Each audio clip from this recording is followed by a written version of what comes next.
Next chapter, dividend decisions. See,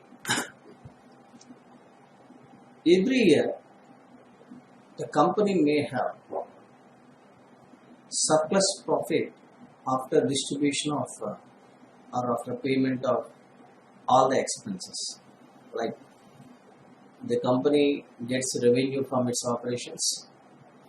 From revenue, all expenses incurred to produce goods and services will be deducted. The resultant profit would be earnings before depreciation, interest and taxes. So from that, depreciation charge will be recovered, interest will be paid, taxes will be paid. After payment of all these expenses, you would left with some earnings called as profit available to shareholders, PAT, PAT, profit after tax. From this, the first payment goes to preference shareholders because they had a preferential right over the equity shareholders. That's why the dividend amount will be deducted. The profit left after payment of preference dividend will be available to the shareholders. Now, the issue is it better to retain this profit to finance our business, or is it better to retain the profit to expand our business, or is it better to distribute the same to equity shareholders? Now you have to decide what to do, what not to do. If you decided to distribute the profit to shareholders, then at what circumstances you will do that? If you want to retain the profit and to make investment, then on what circumstances you just retain and reinvest the profit. This chapter, dividend decisions, tells you the key area, that is whether to distribute it as dividend or to retain the profit for your internal expansion, will be studied with the help of this chapter called as dividend decisions. So dividend decisions is nothing but deciding an optimal dividend policy. An optimal dividend policy. That means how much of our earnings to be paid as dividend, to be retained for investment. That slicing, distribution versus retention, that slicing will be decided once you review our dividend decisions. So, dividend policy is defined as the firm's policy with regard to paying out of earnings as dividend versus retaining them for reinvestment. While designing an optimal dividend policy, you must consider these four parameters. First one, how much should be distributed? Suppose you had 20 lakhs earnings available for shareholders. Out of 20 lakhs, how much should be paid as dividend? How much should be retained? So, how much should be distributed? That should be considered. Point number 2. In what form? Is it dividend amount should be paid in cash? Or is it beneficial to reward the shareholders by issuing bonus shares? Or is it better to buy back the shares from the equity shareholders?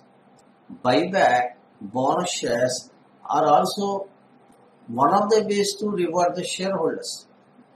They are also called as dividend, but not in cash but in kind. So that case we should decide, is it better to give the dividend in cash or in kind, like bonus shares or buyback of shares. Third point, in what manner the distribution should be related to cash earnings. So if you want to decide to give the dividend in cash, then would it have any impact? Definitely, when you distribute the dividend in cash, the cash balance get reduced, and in market the share value will be affected. So that case we should take it into consideration. Fourth one, what should be the long-term policy regarding the average percentage of earnings to be paid out to shareholders? This is called as target dividend payout ratio. So most of the companies have long-term dividend payout policies. Take ITC. They have a long-term dividend payout ratio of 65%. Out of 100 rupees, they are ready to distribute 65 rupees as dividend. Similarly, most of the companies will fix their target dividend payout ratios. That target dividend payout ratio is a part of deciding dividend policy. So, if you want to design an optimal dividend policy, you must consider 4 issues. Issue number 1, how much should be distributed, in what form it should be distributed, how it is related to your cash earnings, and finally, what would be the firm's long-term dividend payout ratio. These 4 things. Dividend policy. So you are already aware in the CPT accounts itself, the word dividend. Dividend is that part of profit after tax which is distributed to shareholders. Distributed profit is the dividend. Undistributed profit is the retention profit. So distribution of dividend can be retained as surplus for future growth.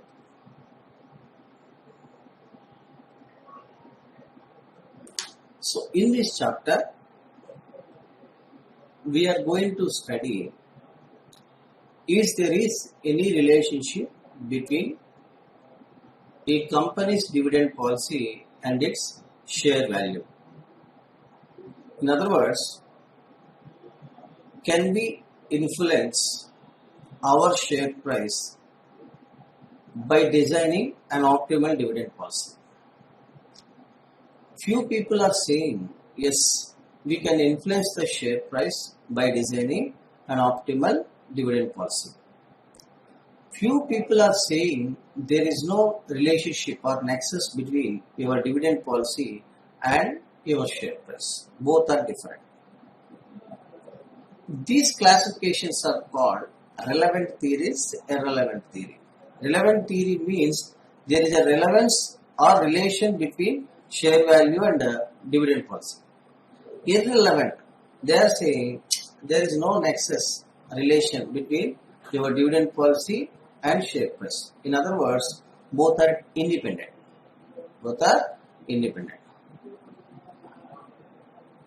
So these theories, relevant theories and irrelevant theories, are thoroughly discussed in this chapter, and we are studying the relationship between share value and the dividend policy. That's all. So relevant theories are 4: Walter model, Gordon model, Graham and Dodd model, and finally Linter model. Irrelevant models are Modigliani and Miller model, residual model. There are 6 models, but initially these 6 models are part of dividend policy, but in the modifications, recent modifications, amendments made to the CA Inter curriculum, the residual model was removed. Graham and Dodd model and John Linter models also removed. So you may not have questions from this area, but for the academic interest, we included these concepts under this heading. Now, first one, Walter model.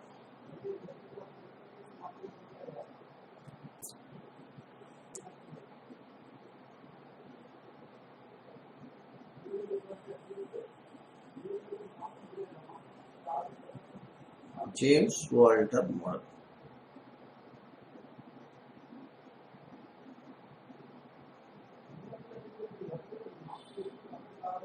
James Walter Murray.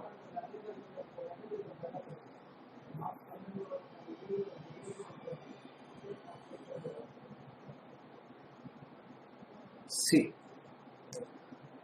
all these theories are connected with few assumptions. If the assumptions are satisfied, then only the crux of the theory will prevail in reality.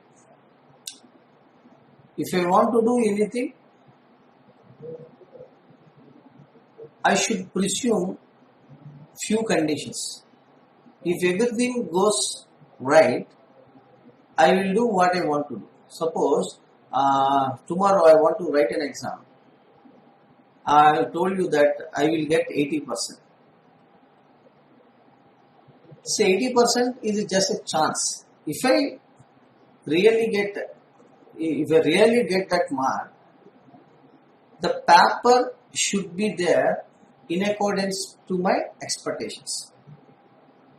All the expected questions, if they prevail in the question paper itself, then only what I promised will prevail. Otherwise, I won't get that mark.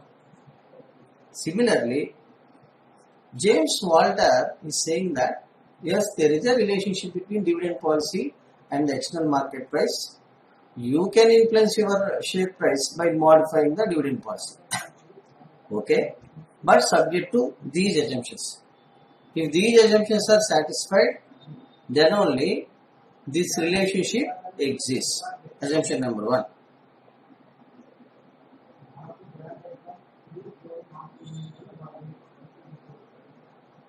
It is applicable to an all equity firm. An all equity firm means no preference share capital and debt. Only single source is equity. The total funds required for business comes from equity shareholders. Assumption 1. Assumption number 2.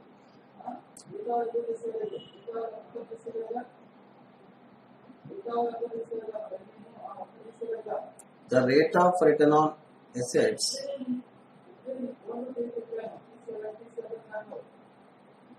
and cost of equity are constant.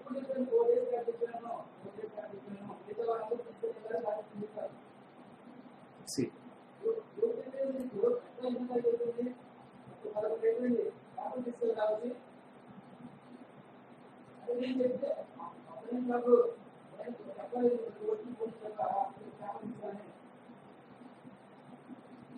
so on asset you had 50 lakhs investment. The rate of return on assets say 20%. To finance this asset, the required funds will be provided by the shareholders. They are expecting 10% return. So this is KE, this is ROA, return on assets. They are saying that every year the firm is going to get the same rate of return and the shareholders will expect 10% return from the company. There is no change in return on assets and cost of equity. Assumption number 2. Assumption number 3.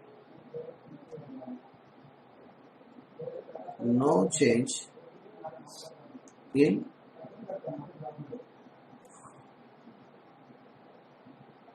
business risk. No change in business risk.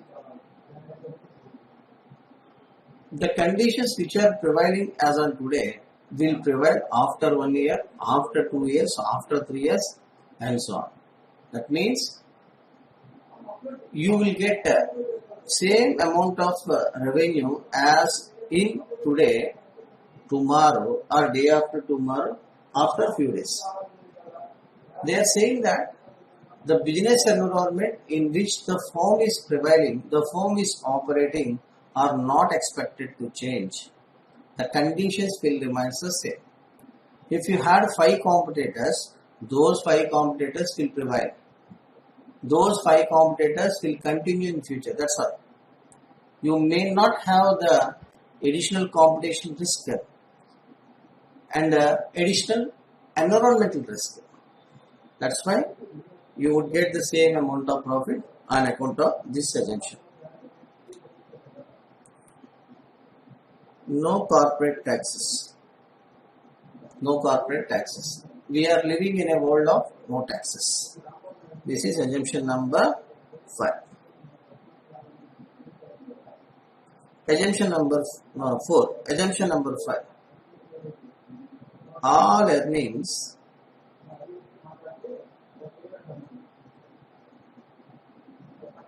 either distributed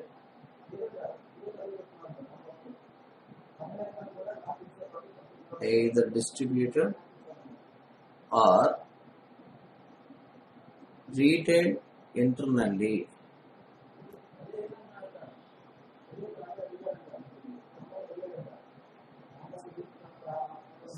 The earnings which are available as on today will be either distributed or retained internally to meet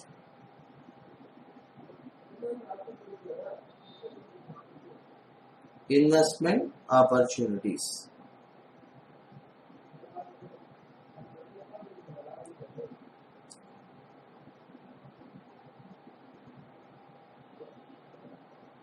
So last one, retained earnings is the only source to finance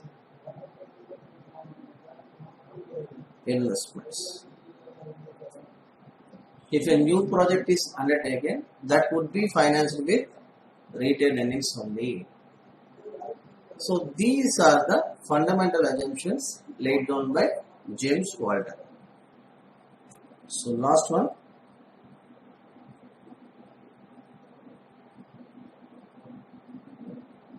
Firm has perpetual life. These are the assumptions made by the Professor Walter. What he is saying,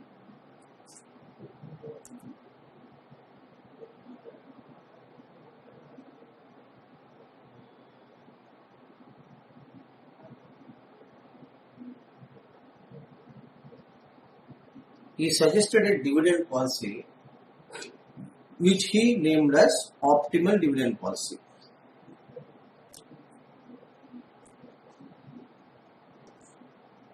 If you follow this dividend policy, you get maximum price in the market. Then, what is saying, what is optimal policy according to Walter? He is saying that before designing an optimal dividend policy, you must look at the relationship between return on assets and cost of equity. If a firm gets more return than the return expected by the shareholders, it is classified as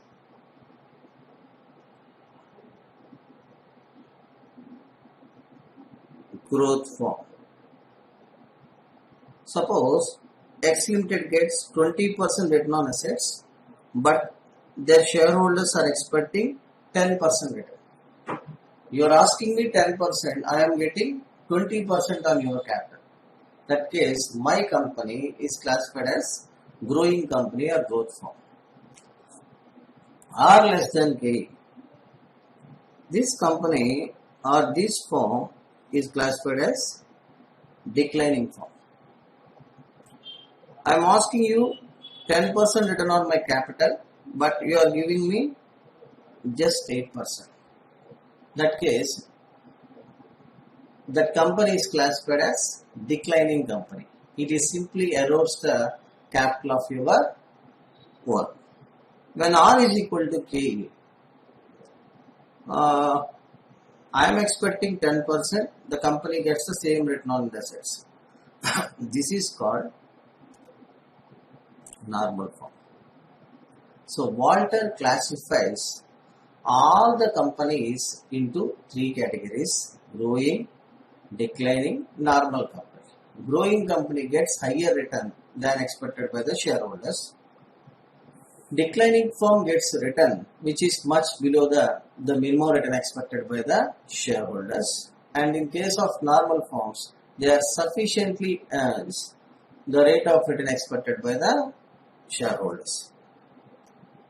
He is saying, once classification is done, yes, there are three categories: declining, normal, and growth form. Dividend payout ratio. This is called as dividend payout ratio. This tells you how much of the EPS is paid as dividend. I will give you. Suppose you have a EPS of 10. Out of 10, you are paying a dividend of 5.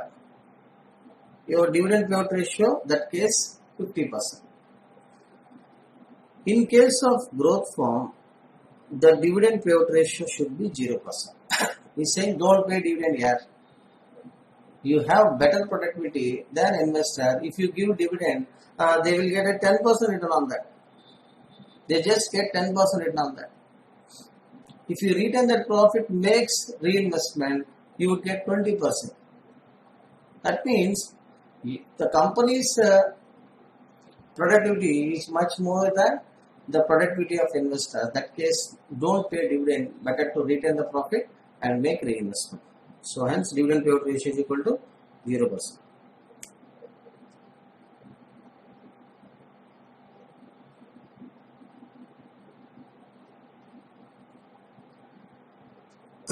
Retention ratio. All earnings should be retained and reinvested.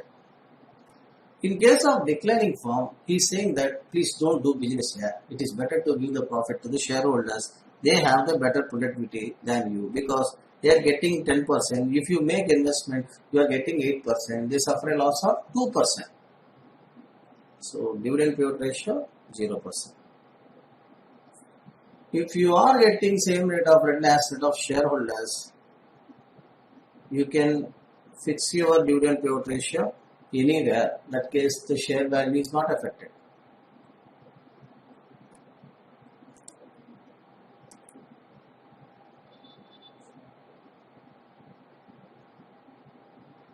Share price in the market.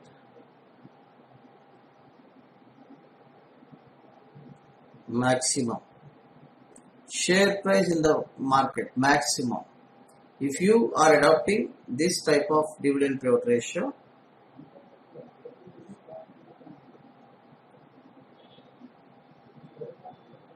the share price is not affected by dividend policy.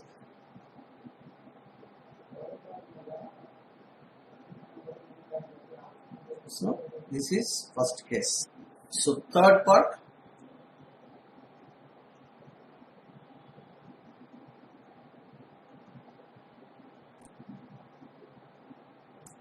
Fair value of share.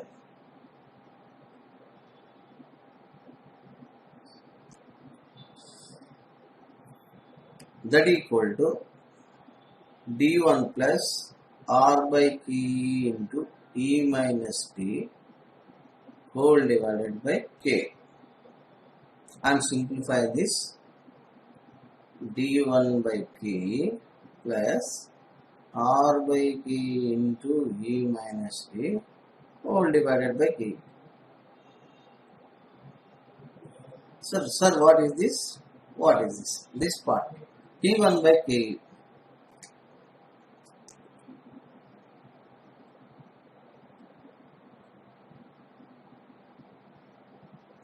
Present value of perpetual dividends. Let us assume you have an EPS of 10. I am saying the firm has a perpetual life. From year 1 to infinity, every year, company will get a EPS of 10. If you have a policy of paying 50% dividend, you would have a dividend per share of 5.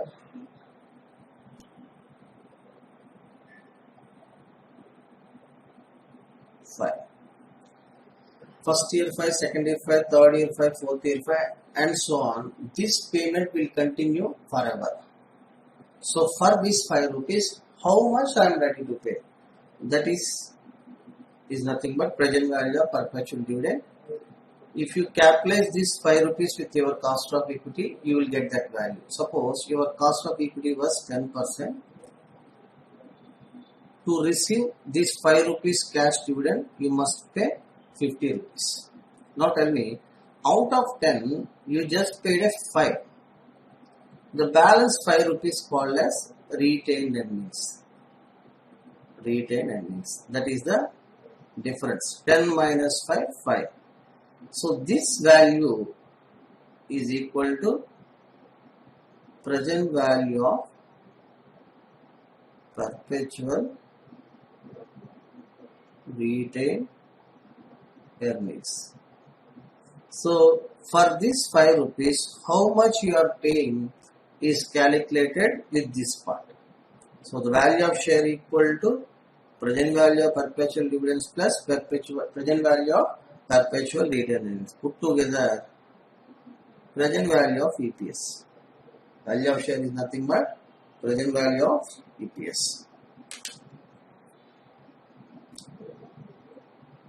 Next.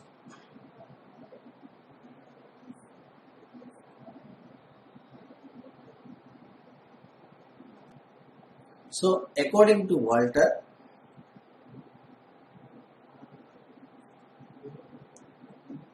growth firm should maintain dividend payout ratio at 0%. Then its market price will increase. Contrary to this, if the growth firm increases the dividend payout ratio, then its value of its share will come down. Similarly, in case of declining company or declining firm, the dividend payout ratio should be maintained at 100%. Then its share value will be maximized. Contrary to this, if you decrease your dividend payout ratio, your market price will come down. So this is the general observation given by James Walter. So a firm must take into consideration its dividend policy in order to maximize its share value. For growth firm, you must maintain 0% dividend payout ratio. Your share will be going like a rocket in the market. So if you maintain a dividend payout ratio of 100%, when your rate of return is less than cost of equity, then your share will get maximum value. Your share will get the maximum value in the market. So based on these assumptions, we are going to do few problems. I am starting with problem number 1. CEE Towers, an all-equity company, has a PAT of 200 crores and 10 lakh shares of 10 each outstanding.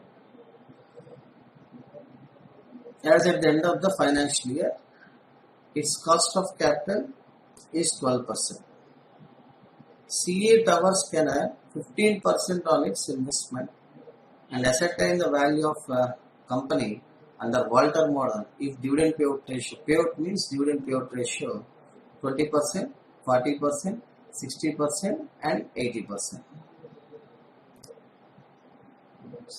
First, I would like to record this data. Profit after tax 200 crores. Number of shares 10 lakhs. KE, that is the return expected by the shareholders, 12. R is equal to 15%. Dividend 20, 40, 60, 80.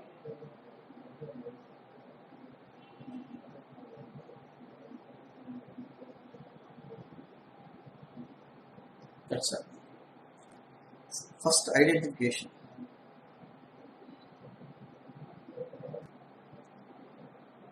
So first identify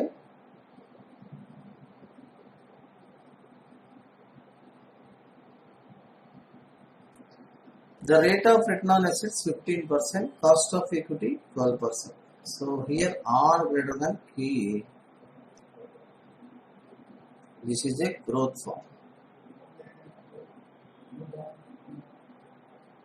You know that the growth form should maintain 0% dividend payout ratio. Don't pay dividend, but they are paying 20%.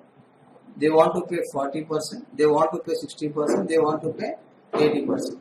You can see, if you find the value of share at various dividend payout ratios, the share value gets down. Because your reinvestment rate is 15%, but the investors are expecting 12%. When you passing more dividend to shareholders, they just get 10%, 12% return. If I return net profit and makes reinvestment, they will get 3% additional return. The difference between these two. So, if they want to enjoy 3% additional return, the company should retain all its earnings rather than distribute it as dividend. Now, value of share according to Walter is equal to D1 by KE plus R by K into E minus D whole divided by K.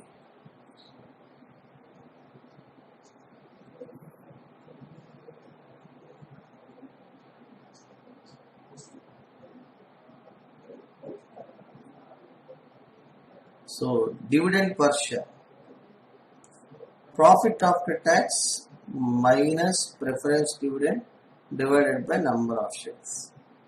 So, shares are expressed in lakhs, profit was expressed in crores. So, 200 crores are equal to 2000 lakhs. 10 lakh shares.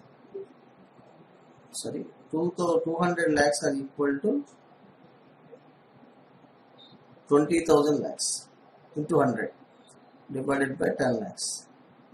So present EPS 2000.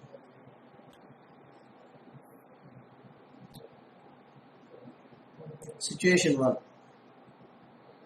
If dividend payout ratio is equal to 20%, that case R is equal to 15%, K is equal to 12%, EPS is equal to 2000, dividend per share 400.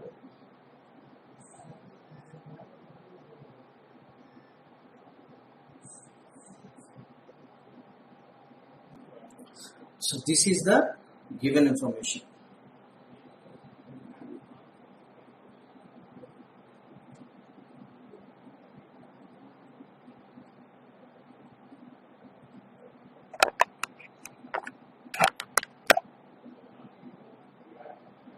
Then they ask you to find the value of share. See, dividend per share. So that was 400 divided by 0.12 plus 15% divided by 12%. So you can take it as percentage, 15 by 12. So out of 2,400 was paid as dividend, 1,600 being retained by the company. That should be capitalized at 12%. So put together 1200 divided by 0.12. So that would be 3333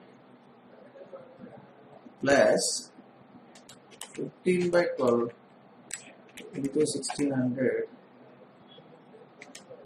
15 by 2 into 1600, 2000 divided by 12%. So that would be 16,667. Put together total value would be 20,000. When you are paying 20% dividend, the share value would be 20%. In case if the dividend payout ratio is equal to 40%,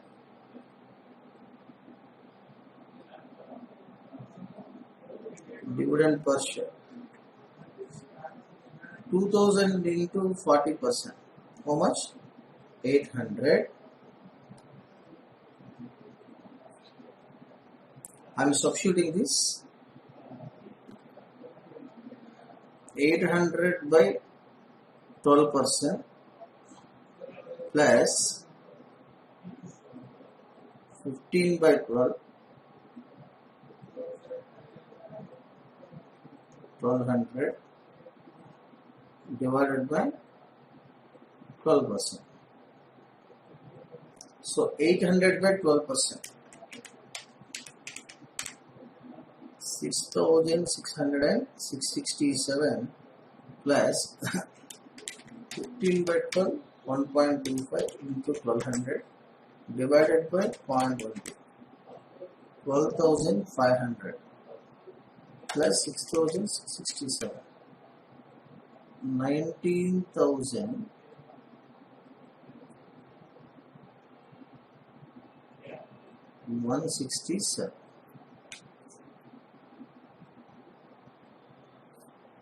Third case,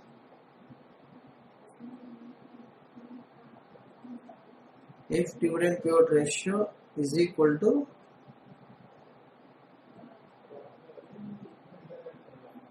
60%,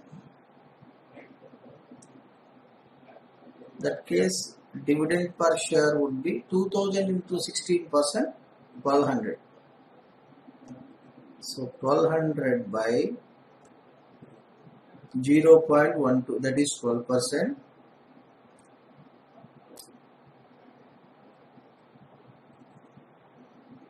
$15 by 12 into 800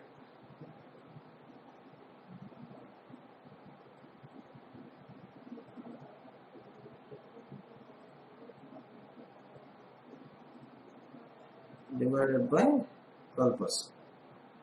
Substitute this 10,000 plus 15 by 12 into 800 divided by 0.12. 8,333. 18,333.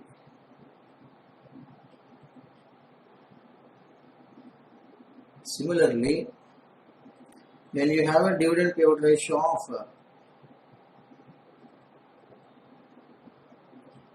80%, dividend per share comes to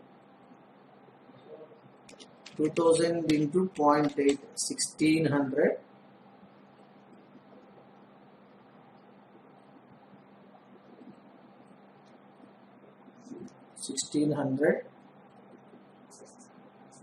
1600 divided by 0.12 plus 15 by 12 into 400 divided by 12%.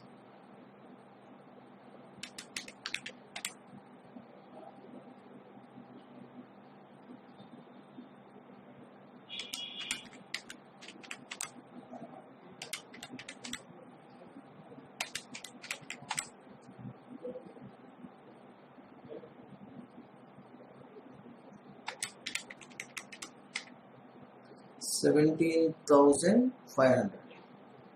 Now, see, in first case, the share value was 20,000. In second case, the share value was 19,167.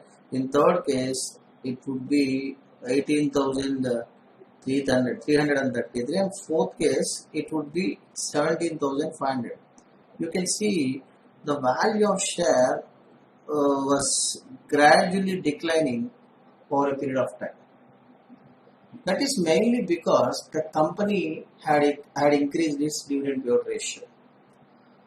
A growth firm will enjoy significant price in the market only when it reduces its dividend payout ratio. As the dividend payout ratio increases, its share value will come down. This is what we have observed in the given case. So next to go, problem number 2.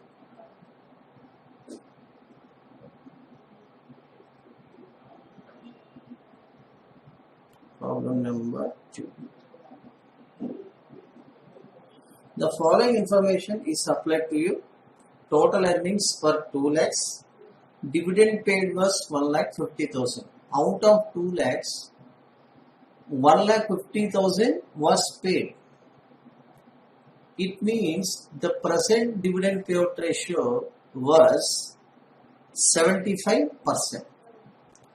They are paying 75% of earnings, retaining 25% of earnings.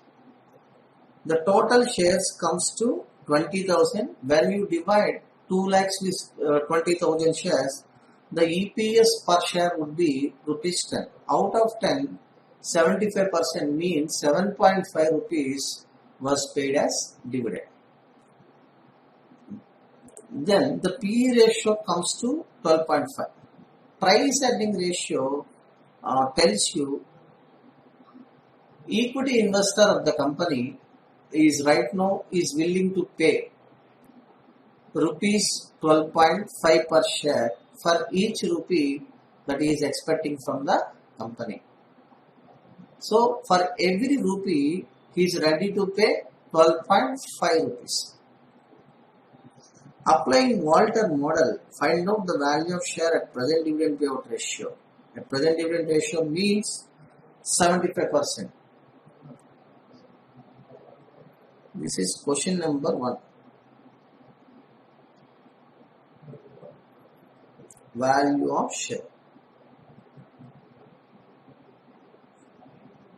at present dividend payout ratio. The working part is provided is here. Dividend per share 1,50,000 rupees were distributed among 20,000 share. It comes to 7.5. Earning per share 2 lakh rupees were earned on 20,000 shares. So EPS was 10.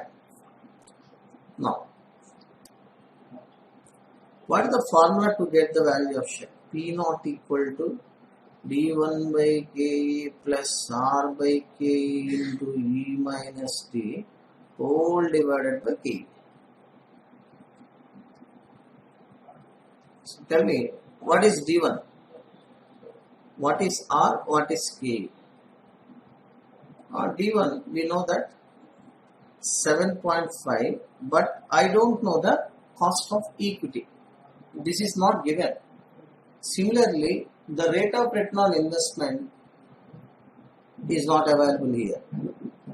So those 2 points are missing here. There. Now the issue is how to find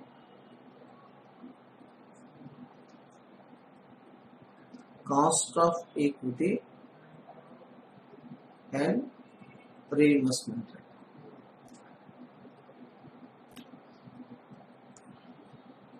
Listen carefully. Cost of equity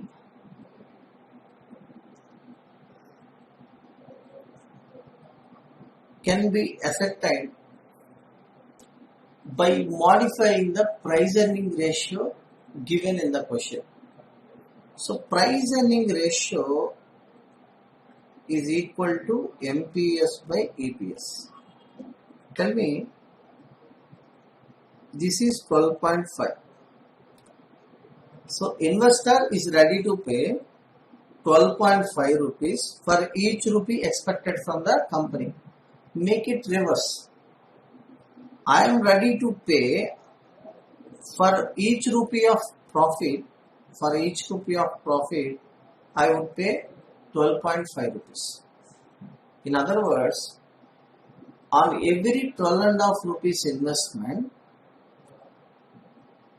I am expecting a minimum return of 1 rupee. So this price earning ratio tells you the investment required for 1 rupee benefit. Cost of equity tells you how much return we are expecting for making investment in the company. So if you inverse this relation, 1 by P ratio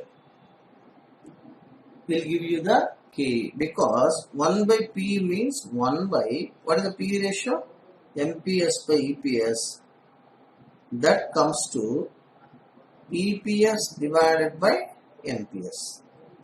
This is return, this is investment. What is KE? This is nothing but return on investment. So I will place this logic here. 1 by P is equal to K. Why it is 1 divided by MPS by EPS. When you simplify this, this comes to EPS divided by MPS. Now tell me, what is KE? 1 by PE. The PE ratio was given as 12.5.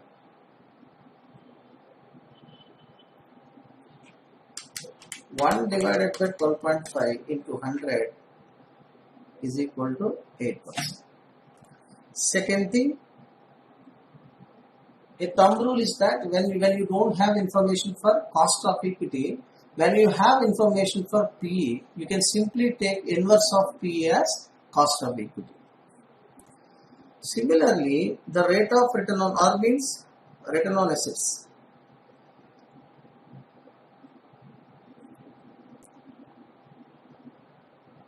Not given, but we know that return on assets is equal to, how to find?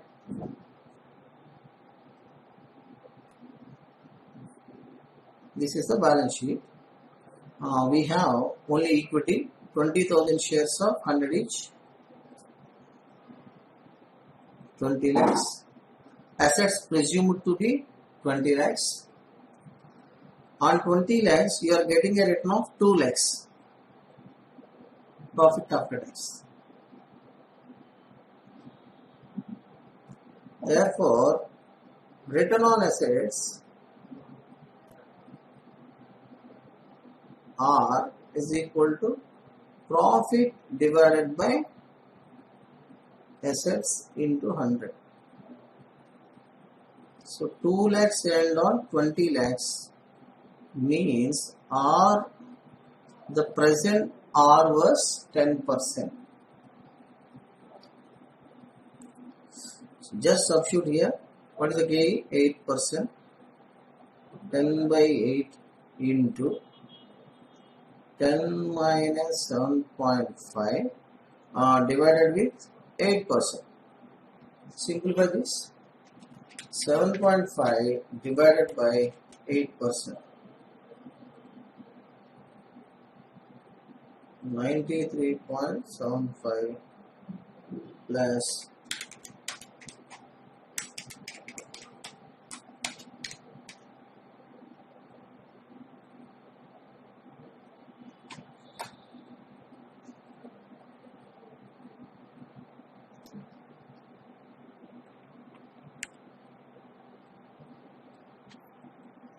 39.0625 plus 93.7.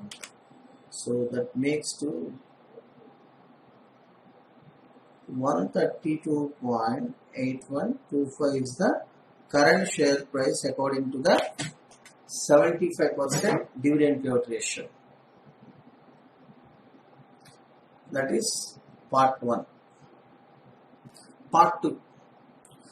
Ascertain whether the company is following optimal dividend policy and find out market price of share at that policy.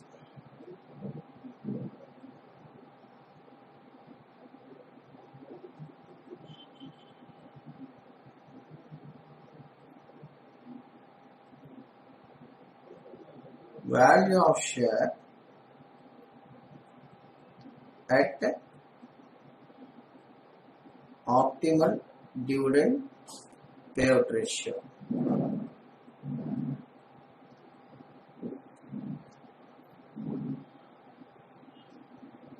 To decide whether a company is following optimal dividend payout ratio or not, we must ensure how much return it is going to get from its assets from the minimum rate of return expected from it.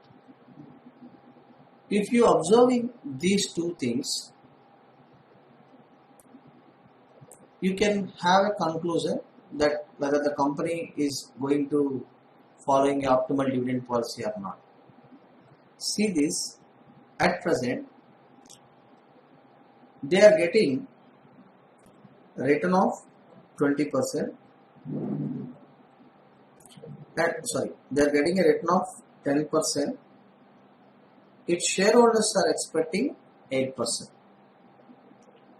Here, R is greater than KA. R greater than KA.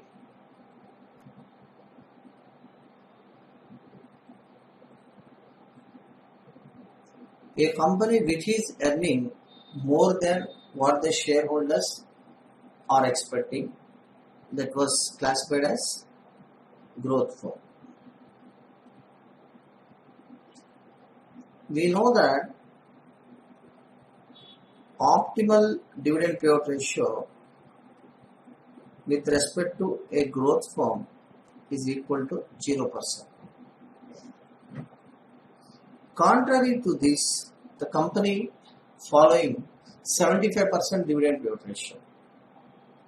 It means dividend payout ratio of 75% is not an optimal dividend payout ratio as suggested by Walter. If they had followed that optimal policy of retaining 100% profit, the share value would have been like this. So that case, the dividend per share 0, retention ratio is equal to 100%. Retention per share is equal to how much? 10 rupees. So D1 by KE plus R by KE into E minus T whole divided by KE. When you make dividend payout ratio equals to 0, this becomes 0, R 10, KE 8. So 10 minus 0, it is 10 divided by 8%. 10 by 8, 1.25 into 10, 12.5 divided by 8%. The share value would have been 156.25. So which is much more than the present share value 132.8125. If you want to increase your share value, you must decrease your dividend payout ratio. This is part number 2